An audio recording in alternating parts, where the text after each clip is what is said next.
Would it surprise you to know that 1 in 3 adults don't get regular quality sleep?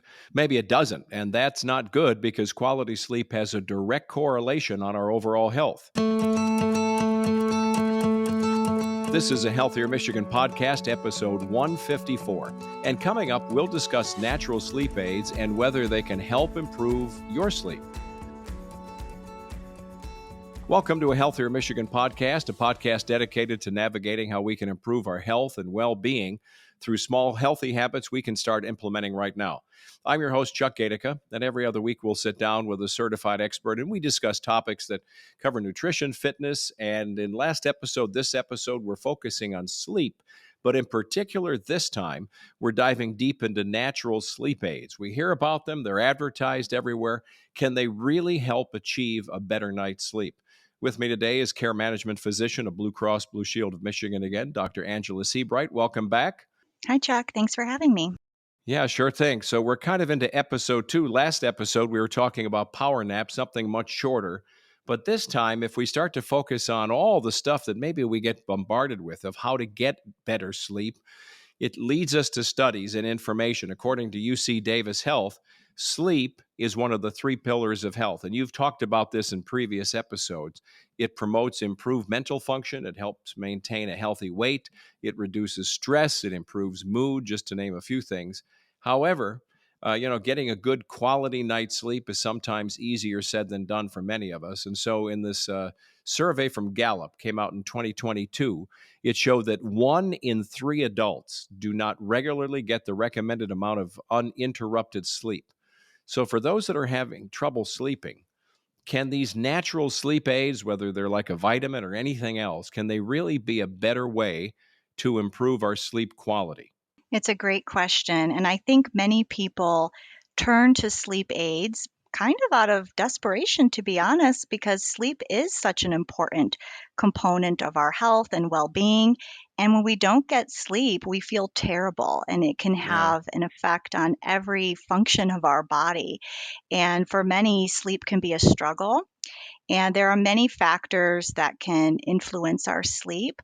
So, turning to a supplement is one thing you can do, but there are also other important things that you can do, especially when you're trying to get to the root cause or the reason why you're having a hard time sleeping. And so there are things you can do there. And I would encourage people to look into that first before you turn to medication, whether that's a supplement or a prescription medication. So this may seem obvious, but what are common challenges that contribute to these difficulties in achieving restful sleep? Yeah, well, sometimes it could just be due to poor sleep habits. Some people don't prioritize sleep, especially this day and age. We're so busy, we're working longer hours. There's so many distractions in the evening, whether it's television, social media. So our lifestyle definitely plays a role. Our work schedules, people who are shift workers, those who travel for work, those who are caregivers. So if you're taking care of Yeah. loved ones or infants, sometimes even pets who get up in the night can definitely interrupt our sleep. Health conditions can also disrupt our sleep. Medications, substances like alcohol, nicotine, and caffeine can also impact our sleep. Psychological stress and mental health conditions, another big one. So, anxiety, depression, post traumatic stress disorder, PTSD can all cause insomnia and frequent awakenings. And then, of course, sleep conditions. So, sleep apnea, restless leg syndrome can also prevent us from getting adequate sleep. And what's unique about some sleep conditions is that you think you're sleeping. So you think, oh, I fell asleep, I woke up at this time, but really your sleep architecture is disrupted. So you're not actually going through the typical phases of sleep properly. You may not be getting that deep sleep or that restorative sleep that's so important. Well, that list you just gave us, it seems like a shotgun blast that covers most of America at some point, right? In all of our lives, you have kids and then you grow up and your job is stressful, whatever it is. But this idea of going right to a sleep aid, something that, brings you natural sleep, are you saying then that we should try to look at, know thyself and start to wonder and maybe attack those things that are in our life that we can somehow begin to correct or tap back into place a little bit before we start reaching for supplements, et cetera? Absolutely. That is the Yeah. first thing you should do. So when you think of these natural sleep aids that we see advertised or otherwise, what kind are you seeing? What are the typical ones? I keep thinking of supplements, but there are other things, right? I've seen little things people put on their nose, all kinds of stuff. There are all kinds of stuff. It's a huge Yeah, industry because people want sleep. They desire sleep, and we've all had sleepless nights.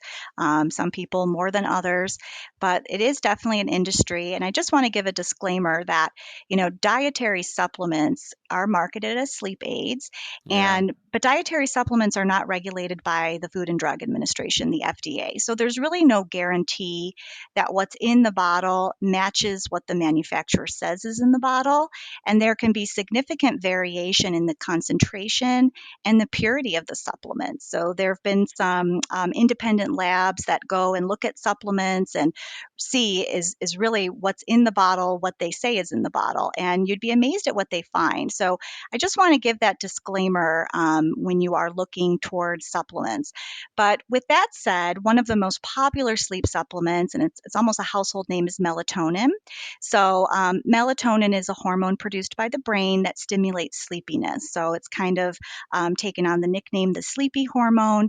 Melatonin levels naturally increase in response to the dark, and then light suppresses our melatonin.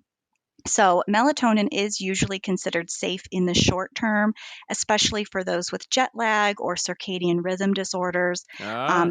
It may be useful for sleep onset insomnia, so for people who are having a hard time falling asleep, but it's really not going to help maintain sleep later in the night. Other popular supplements you may have heard of include chamomile, lavender, magnesium. These are all marketed for sleep. But again, you want to talk to your healthcare provider before you start taking any supplement. I think when people hear the word natural, they assume that it's safe, and it may not always be the case. It's interesting when I think of lavender or chamomile tea, and I think we've actually got one of those versions here in the house. When I think about that, it's almost the ancillary stuff that's helping me get tired. Like I make a cup of tea, and I'm not a big tea drinker, but if I need to get tired, I then tend to read, not even on a device, and I'm kind of relaxing and I'm getting tired because I'm sipping tea. I'm not sure it's what's in a tea bag that came out into the hot water is really what's doing it. It's the other stuff that it's encouraging me to do, which is Sure. kind of calm down, find a mindfulness place that's good for me. So and if that works, I guess it works, right? Right. It's the Yeah, activity itself, and it's that winding down. We always yeah, recommend, how do we get kids to sleep, right? We establish a routine. We wind them down, we give them a warm bath, we put lotion on, we read them a story, and yeah. that's how we get them to sleep. And for adults, we really should take note of that because we also need a bedtime routine, whether that's sipping tea, reading a book, putting lotion on, taking a hot shower. These are things that are going to trigger our mind that, hey, it's time to wind down, it's bedtime, and help us, calm us and get us ready for sleep. Wait, I'm going to make notes on this because I'm going to tell my wife that you said it's a good idea to read to me, apply lotion to my back, a little neck massage. This is a prescription. See, Susan? Yeah, there you go. Rock you to sleep. There you go. Yeah. So there's a health podcast that's rather popular, and the host was discussing a combination of things, that will help you sleep faster. You will achieve better sleep. Those don't necessarily, in my mind, completely go together, but that's what they're saying. And it consisted of this cocktail, literally magnesium threonate.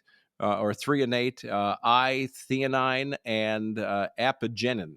So there were certain milligram doses associated with this. Have you heard of this cocktail? I have heard of that. Yeah. I hate to use the word cocktail because, it has that alcohol connotation, and Right, right, alcohol before bed, a lot of people say, they use that for sleep, and that's a whole right. other thing. And maybe it helps you fall asleep, but it's really not good for your sleep overall. But this is a cocktail of supplements. So if you look at those individually, they do have properties that can promote sleep. And this is usually by way of how they interact with our GABA receptors. GABA stands for gamma aminobutyric acid, which is an inhibitory neurotransmitter in the brain, which essentially means it decreases activity of the neurons. So you can guess that if your neurons are decreased, the activity is decreased, you're going to fall asleep.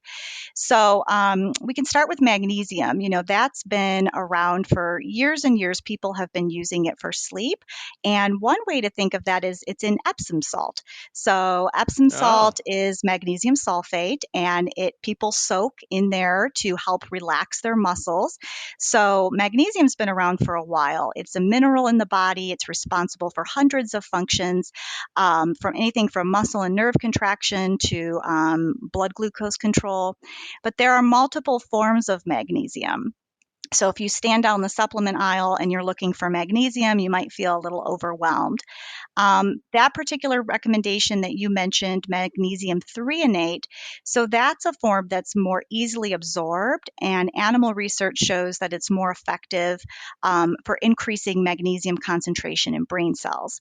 oh, So another form, magnesium glycinate, is also easier absorbed, whereas something like if you picked up a bottle of magnesium citrate or magnesium oxide, that stays primarily in the gut and has more of a laxative effect. So that's commonly recommended, to help someone with constipation.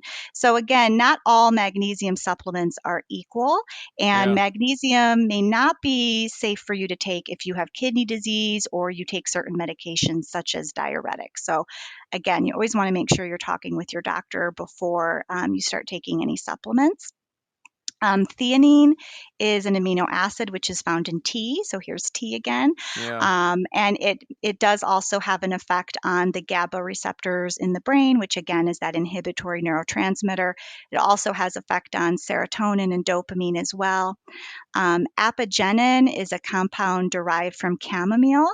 So, chamomile, as you mentioned before, that's a flower extract that's commonly consumed in tea and is used for relaxation and to decrease anxiety and to promote sleep. So, that compound, apigenin, binds to the receptor in the brain that helps sleep and reduces anxiety. So, I do see that how each one of these individually can promote sleep, but I have kind of questions on this cocktail recommendation because, while the claim is that if you take these supplements together, they have this synergistic effect, which basically means they work in conjunction with each other, there's really no evidence to prove that taking all three of these is Yeah. superior to maybe just taking one. So you may save your pocketbook a few dollars by just picking one, and also keep in mind that a lot of the effectiveness is based on animal studies, very small human studies, or purely anecdotal evidence. So we don't have robust evidence to prove the effectiveness of these supplements when it comes to sleep. Well, what's so interesting about supplements, and again, using the word cocktail, I understand what you're saying. I'm not even sure you can buy a supplement that has all three of these in the milligram doses that were suggested by this other podcast. But let's just say you could. It's not FDA approved. By the time most of us get to that aisle, the giant aisle of supplements that are just there, for your joint health or now your sleep health, we may be desperate. I don't know of how many people actually go, I'm going to call my doctor or send them a text to ask them if I should take magnesium. So you're kind of experimenting. And yet, if you do come across the experiment that works, it's kind of like a placebo. If it works, I'm not quite sure what the downside is as long as you're not doing something toxic. But there again, how do we know? Right. And if it's something that you think you're going to start taking on a regular basis, Yeah, yeah, then you definitely should talk with your doctor about it because, yeah, again, there could be interactions with certain prescription medications. So you definitely want to get that green light. And yeah, it's all individualized. If someone came to me and asked about a supplement, I hate to give a blanket recommendation. I'd really want to see someone, review their health history, other medications that they're taking before giving them the go. Again, it's just that holistic approach because you may review their medications and find a medication and say, well, hey, this medication is actually quite stimulating, and maybe that's why you're having a hard yeah. time falling asleep. So rather than adding medication, whether that's a supplement or a prescription, maybe we can take away something that's actually doing more harm than good. No, that's a great point. And I think of myself, I wonder too, when you're taking any kind of supplement for any reason, how much of it by the time you down it with your tea, and a lot of times people are just thinking, I'm going to, take the melatonin now and it's going to knock me out. Well, not really. So, you have to start thinking in advance of how much time in advance are you trying to use something that's a sleep aid that's literally going to get you sleepy. So there's a lot to this that's kind of fuzzy. Sure. And then Yeah. you may take something that helps you fall asleep, but then you're up again at 3 o'clock in the morning. So you're not maintaining your sleep. And that's a whole other issue as well. So it's one thing to fall asleep, but we really want to get a full night's rest. So, is there any supplement that, or any additional thing that you've come across that you would say this is something as a first line of defense to try, something that's natural that you would recommend to people, or you really would say I need to check out all your drug history, et cetera? Well, I think the most natural thing that you can do, and I know it's easier said than done, but I think it's really with changing and tweaking our behaviors a little bit. Yeah, So, is it because you can't fall asleep because you're scrolling through social media, or is it because you're drinking yeah. caffeinated beverages all day long?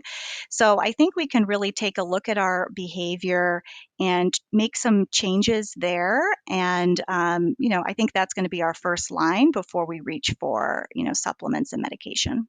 Yeah, that's a good point. And I know for me, what I've wound up doing now, I look at my watch when it comes to getting a cup of coffee after dinner. I'm not a big after dinner coffee drinker, but I just realized that there's a chain who we would all know the name of. And if I get one of those after 8 o'clock because it's like rocket fuel, there's no way I'm going to sleep on time. There's just no way.